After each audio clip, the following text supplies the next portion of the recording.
Hi friends, welcome to the new video. ये video मैंने इसलिए बनाया है कि जो भी अभी हमारे एग्जाम हो चुके हैं, मॉक एग्जाम इंटर के हों या फाइनल के हों, उनका एक रिव्यू करने के लिए कि क्या क्या पैटर्न रहा था हमारा। मैंने पहले भी जब मेन एग्जाम के लिए भी मैंने यही राय दी थी कि जितने भी पास्ट ईयर के पेपर हैं, 4 टर्म के पेपर हो चुके हैं हमारे, 16, 17, 18 और 19 के। अगर इन चारों को अगर आप ढंग से कर लें, ठीक है ना, चार यानी 4 दूनी 8, जून और दिसंबर के मिला के नहीं, 8 पेपर को अगर आप ढंग से कर लें, 1 वीक इट विल टेक, और आपको बहुत बेनिफिट होगा। आपने देखा भी होगा।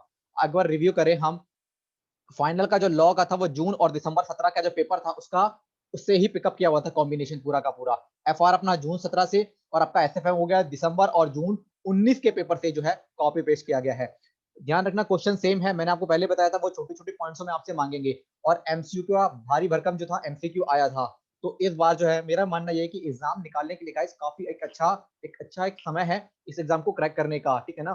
कि इस समय क्या होता था कि हमें इससे पहले जो परेशानी होती थी, वो परेशानी इस चीज की होती थी कि प्रेजेंटेशन किस तरीके के दिखाए। अगर एफआर में हमें कंसोलिडेशन आ गया तो कंसोलिडेशन का या अमलगमेशन का इतना लंबा क्वेश्चन होता था, प्रेजेंटेशन करने में ही हम परेशान हो जाते थे।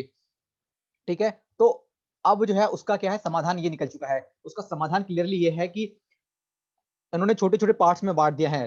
काफी सारे एमसीक्यू का जो भारी वर्जन है वो बहुत ही ज्यादा एमसीक्यू आ रहे हैं जो आपको बेनिफिट देंगे। और कई लोग घबरा रहे हैं कि क्या हमें अब डीपली पढ़ना पड़ेगा चीजों को। नहीं पढ़ना पड़ेगा। आप 18 और 19 के पेपर कर लीजिए, समय है। तो आप 17, 16, 17 का भी पेपर कर लीजिए। मैं सच बता रहा हूँ, एक हफ्ता से ज्यादा नहीं लगेगा। आप कुछ भी कर लीजिए, बहानेबाजी होगी कि समय नहीं है हमारे पास। एक हफ्ते से ज्यादा नहीं लगेगा। अगर मैं होता तो 3 दिन के अंदर ही इन 8 पेपरों को निपटा देता। ठीक है ना। एमसीक्यू काफी सारे आ रहे हैं। आप 16, 17, 18, 19 के पेपर कर लीजिए, 4 दूनी 8, जून और दिसंबर में लगे 8 पेपर आपको बेनिफिट देंगे। बार बार बोल रहा हूँ, ये मेडिसिन है। इससे पहले भी मैं बोल चुका हूँ। अब मॉक एग्जाम में प्रैक्टिकली आ चुके हैं आपके, कि पेपर से ही उठकर आ रहा है। मैं बार बार ये बोलना चाह रहा हूँ कि मैं ये नहीं बोलना चाह रहा कि जब रियल एग्जाम होंगे तो रियल एग्जाम में ये पॉसिबल नहीं है कि एक पूरा या 2 एग्जाम पूरा कॉपी पेस्ट हो जाए। यार सीडब्ल्यू की फिर वैल्यू क्या रह जाएगी। मेरा बस इतना कहना है कि 16 में से हो सकता है एक क्वेश्चन आ जाए 2 नंबर का, एक 8 नंबर का किसी 17 के पेपर से आ जाए, 19 के पेपर में से 4 नंबर का आ जाए। तो 20-25 नंबर का जो क्वेश्चन है वो इन्हीं पेपर में से आएगा। लेकिन जो पेपर जो टफ वो बनाएंगे, कुछ पोर्शन वो ऐसा डाल देंगे, बहुत ही अलग, कुछ कॉम्प्लिकेट होगा और कुछ मजेदार चीजें होंगी उसके अंदर। इसमें आपको अपना माइंड यूज ही करना पड़ेगा, ठीक है ना। लेकिन 20-25 नंबर का मैं गारंटी दे रहा हूँ कि 20-25 जो नंबर का है वो फर्स्ट ईयर के पेपर में से ही आएगा। और 40 नंबर एग्जाम को क्लियर करने के लिए चाहिए। अगर 20-25 नंबर का वो आ जाता है जो हम पढ़कर जा चुके हैं, या जिनकी प्रैक्टिस मैंने बोला कि आप इन 4 पेपर की प्रैक्टिस कर लीजिए 2 बार, 3 बार, 10 बार, कितनी बार, तो मान लीजिए 20-25 नंबर का एक ऐसा पोर्शन है जिस पर आपका पूरा कमांड है। इंटर और फाइनल वालों के लिए प्लीज प्लीज इसको ध्यान से सुनिए। 4, 5, 6 बार अगर आप कर लीजिए, जितनी बार आप कर सकें, प्रैक्टिस कर सकें, तो बेनिफिट देगा। 25 नंबर मान लीजिए आपके हाथ में आ चुके हैं, 15 नंबर लाने फिर तो आराम से आ जाएगा, और एग्जामेशन भी आराम से आ जाएगी, ठीक है ना।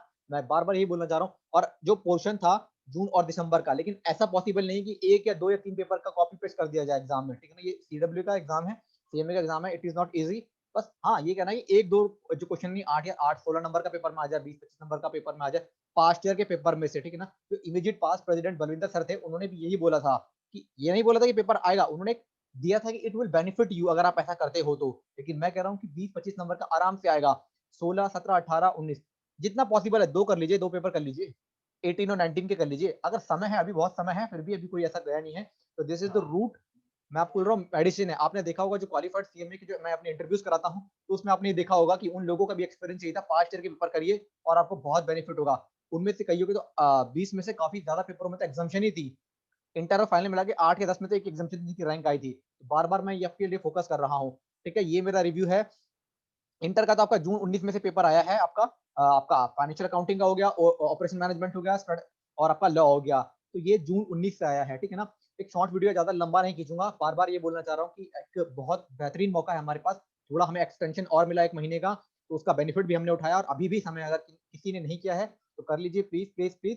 किसको, पास्ट ईयर के पेपर को, किसी को किसी भी पेपर में डाउट है तो you can ask me, I will surely help you, ठीक है ना।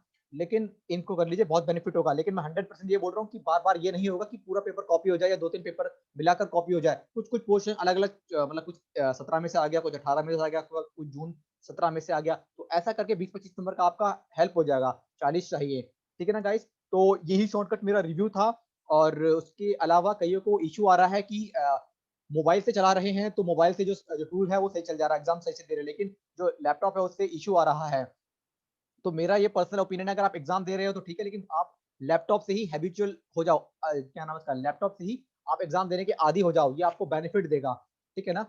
मोबाइल से भले ही आपको एग्जाम हो जा रहा है, लेकिन वो फायदा नहीं, क्योंकि एग्जाम तो इंटर जो फाइनल का जो मेन एग्जाम होगा 3 जनवरी का वाला, वो तो हमें मोबाइल से नहीं देना ना, वो तो हमें लैपटॉप से देना है। तो मेरी रिक्वेस्ट है, अगर आप कई बार ना जो एरर आ रहा है तो आप उसको क्लोज करो और आप चलते जाओ। कईयों का टाइम इशू आ रहा है, तो एक बार अपना लैपटॉप का टाइम को ठीक कर लीजिए, गूगल क्रोम अपडेट कर लीजिए, टाइम ठीक कर लीजिए और उसको ना रीसेट मार लीजिए, बीच बीच में एक बार रीसेट मार लीजिए। आप रीसेट मारोगे तो बेनिफिट देगा, टाइम को सेटिंग्स में जाके अपडेट कर लो और फिर उसके बाद क्या कर लो, उसको टाइम को आपने अपडेट कर दिया, ठीक है ना।